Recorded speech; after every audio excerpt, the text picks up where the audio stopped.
안녕하세요. 미미의 꿈꾸는 다락방 책 읽어주는 미미입니다. 지킬 박사와 하이드 씨 그 6번째 이야기 가짜 편지. 그날 오후 늦은 시간이었다. 어터스는 마침내 지킬 박사의 집을 찾아갔다.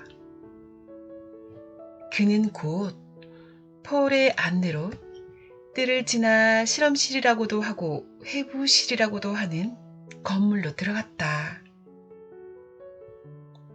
지킬 박사는 오래전에 이 건물을 어떤 유명한 외과 의사에게서 사들였다. 그는 해부 쪽보다는 실험 쪽에 더 관심이 있었으므로 늘 깊숙이 들어앉은 이 건물을 화학 실험실로 바꾸었다. 어터슨이 이 건물에 안내된 것은 이번이 처음이었다. 그는 창문이 없는 음침한 건물을 이상하다는 듯이 둘러보았다. 그리곤 아무것도 없이 텅 빈 탓에 조용한 느낌을 주는 계단을 지나 실험실로 들어섰다. 둥근 지붕으로부터 실험실 안으로 희미한 빛이 비쳐들고 있었다. 옛날에는 학생들로 가득 차 있었을 이 실험실은 주위가 너무 조용해서 무시무시하고 으스스한 느낌마저 들었다. 책상 위에는 여기저기 실험기구가 어수선하게 놓여 있었으며 바닥에는 나무 조각과 짐을 꾸릴 때 쓰는 짚이 흩어져 있었다.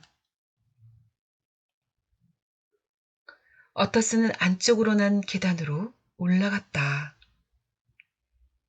그 계단을 올라가니 붉은 칠을 한 듯한 문이 나왔다. 어터슨은 그 문을 열고 지켈 박사의 실험실로 안내되었다. 그곳은 다른 실험실보다 아주 컸으며 주위에는 유리가 끼워진 장식장이 쭉 늘어서 있었고 한쪽 벽에는 온 몸을 비춰볼 수 있는 커다란 거울과 책상이 있었다. 또 쇠창살이 달린 먼지투성이 창문 3개는 모두 골목 쪽으로 향해서 활짝 열려 있었다. 난로에는 불이 활활 타고 있었으며 선반 위에는 램프가 얹혀 있었다. 밖에 짙은 안개 때문에 안이 어둠침침하자 대낮인데도 불을 켜놓은 모양이었다.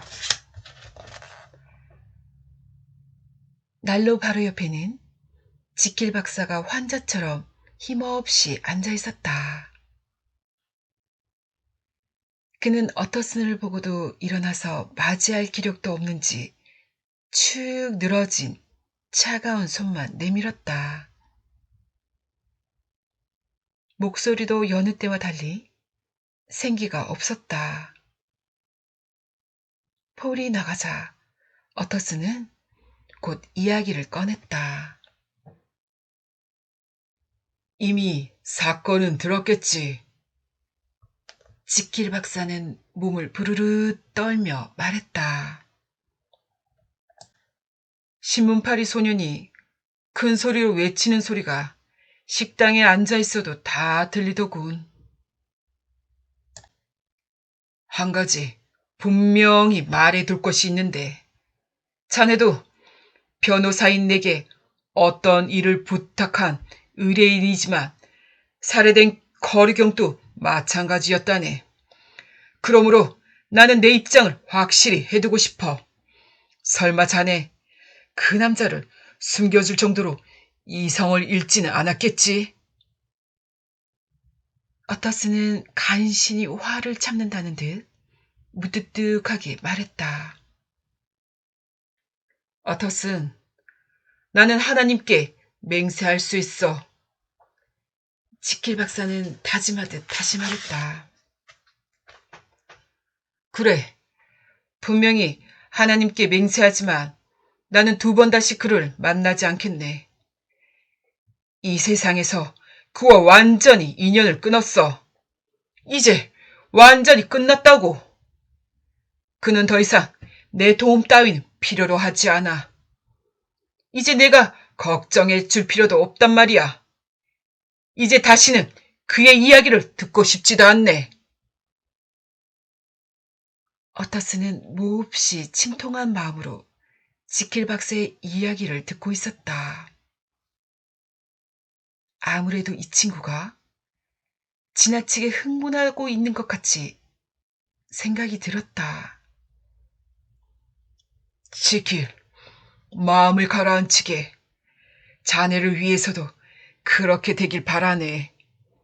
하지만 재판을 하게 되면 자네의 이름이 세상에 들먹거려질 텐데 그래도 괜찮겠나?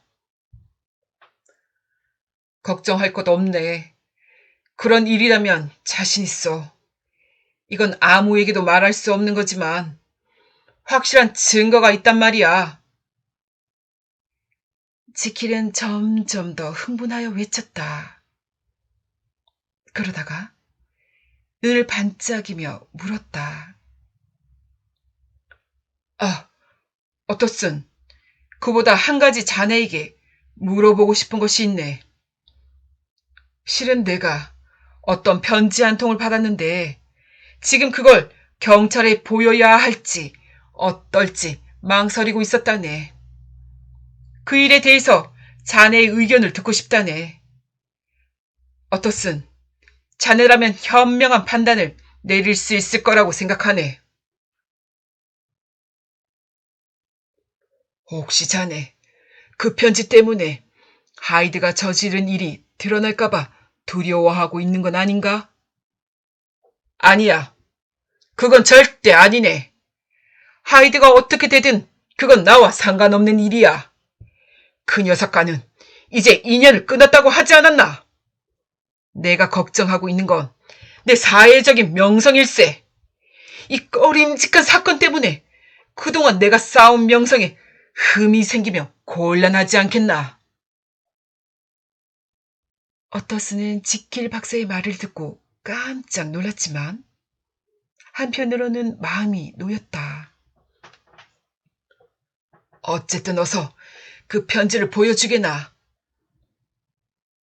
어터스는 지킬 박사가 내민 편지를 읽어보았다.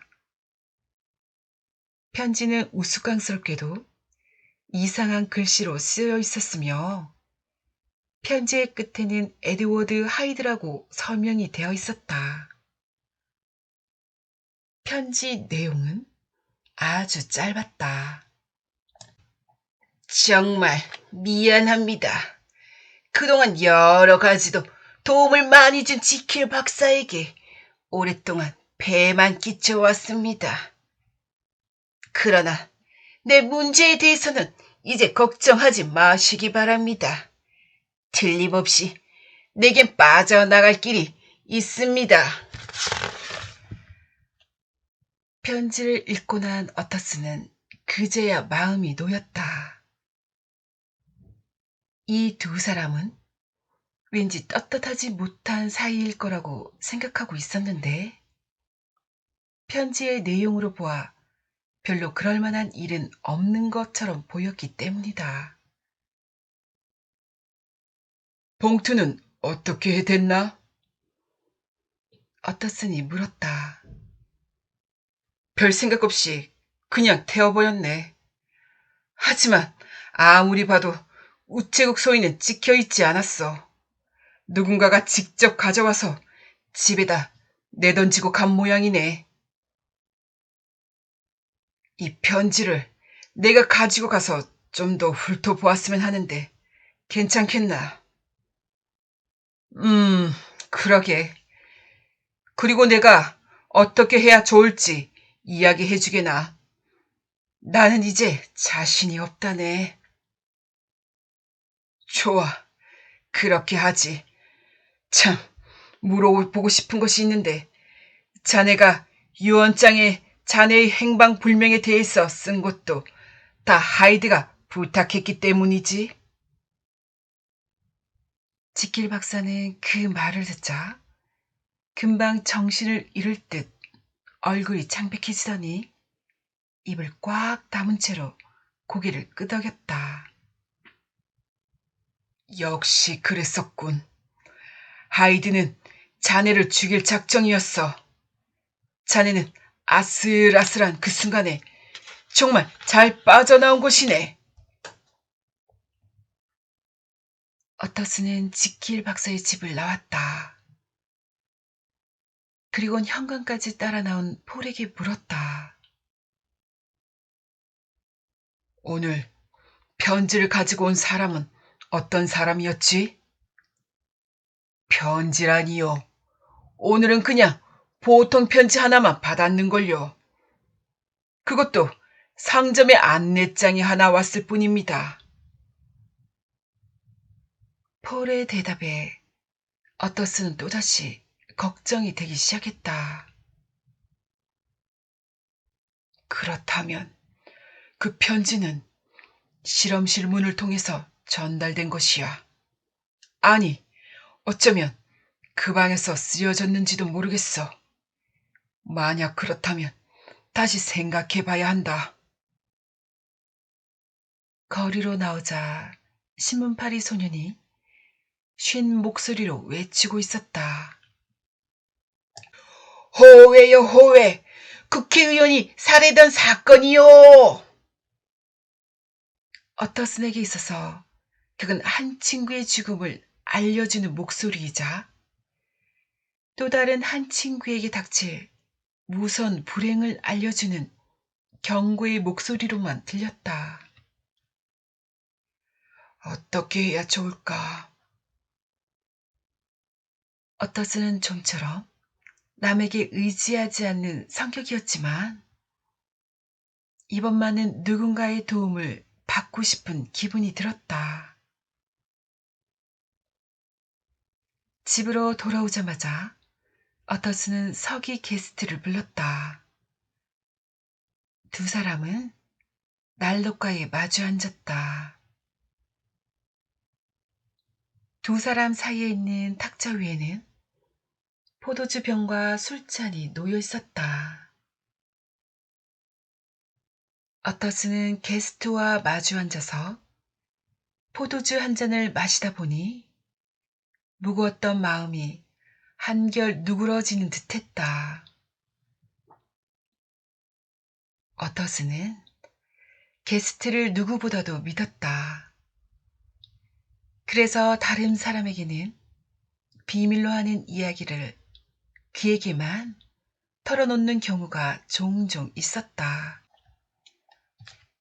그리고 게스트는 일 때문에 지킬 박사의 집에도 몇 번 간 적이 있었으며 폴과도 서로 얼굴을 아는 사이였다.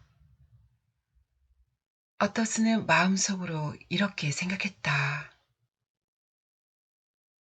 게스트는 어쩌면 하이드가 지킬 박사의 집에 드나들고 있다는 말을 들었을지도 몰라. 그에게 그 편지를 보여주면 무슨 좋은 의견이 나올지도 모르겠군. 특히 게스트는 필적에 관한 연구를 하고 있으니 뭔가 이 사건에 도움이 될 만한 이야기를 해줄게야. 어터슨은 포도주 잔을 내려놓으며 조심스레 말문을 열었다. 게스트, 사실은 댄버스경에 대한 일인데. 아, 정말 안 됐습니다. 그렇게 훌륭한 분이 무참히 살해되다니요. 온 런던 사람들이 다 몹시 충격을 받은 모양입니다. 아무래도 범인은 미치광이겠지요. 게스트도 호기심을 갖고 물었다. 그 사건에 대해서 자네의 의견을 듣고 싶어서 이렇게 푸른 거라네. 하지만 이제부터 내가 하는 이야기는 절대 입 밖에 내서는 안 된다네. 우리 두 사람만의 비밀이란 말일세. 어터스는 다시 한번 다짐을 하였다. 물론 그래야지요. 게스트도 잔뜩 긴장하여 귀를 기울였다. 사실은 내가 그 범인이 쓴 편지를 가지고 있다네. 그런데 이 편지를 어떻게 해야 좋을지 아직 모르겠단 말일세. 하긴 이 일은 어떻게 생각하더라도 불쾌하긴 마찬가지지만, 자, 이게 바로 그 편지라네. 자세히 살펴보고 필적 감정을 좀 해주게나. 게스트는 어터슨이 내민 편지를 찬찬히 살펴보기 위해 가까이 다가갔다. 그러다가 고개를 갸우뚱하고 말했다. 정말 이상한 필적이군요. 하지만 이건 미치광이가 쓴 글씨는 아닙니다. 다만 좀 이상한 글씨로군요. 그래, 누가 보더라도 이상한 글씨지. 어터슨이 고개를 끄덕였다. 그때 마침 하인이 편지 한 통을 가지고 들어왔다. 어터슨이 편지를 뜯어서 읽기 시작하자 게스트가 다가와 물었다. 글씨체를 보니 지킬 박사님께 온 편지 같은데 무슨 중요한 내용이라도 있습니까? 아니네. 그저 저녁 식사에 오라는 초대장이야. 그런데 왜 그러나? 한번 보고 싶다면 보게나. 네, 잠시만. 게스트는 두 장의 편지를 나란히 들고서 번갈아가며 편지지에 써있는 글씨를 비교해 보았다. 이제 됐습니다. 잠시 뒤 게스트는 두 장의 편지를 돌려주면서 머뭇머뭇 조심스레 말했다. 하지만 좀 이상한 일이 있습니다. 뭘 좀 알아냈나, 게스트? 네, 여러 가지 면에서 아주 비슷한 점들이 있습니다. 이 두 편지는 모두 같은 사람이 쓴 겁니다. 다만 글자의 획을 긋는 방법이 조금 다를 뿐입니다. 설마, 그럴 리가 없네. 그렇겠죠. 제가 잘못 본 거겠죠. 어쨌든 게스트, 이 편지에 대해서 누구에게도 말해서는 절대 안 된다네. 이건 비밀일세. 예, 알겠습니다. 게스트가 나가고 나서 어터슨은 곧 그 편지를 금고 안에 집어넣었다. 도대체 무슨 일일까? 지킬이 살인범을 위해서 가짜 편지를 쓰다니. 어터슨은 게스트의 말을 한마디로 그럴 리가 없다고 했지만 사실은 그게 아니었다. 게스트가 누구보다 필적 감정을 잘 한다는 걸 알고 있었기 때문이었다. 게스트의 말은 사실이야. 어터슨은 갑자기 피가 얼어붙는 듯한 섬뜩함을 느꼈다.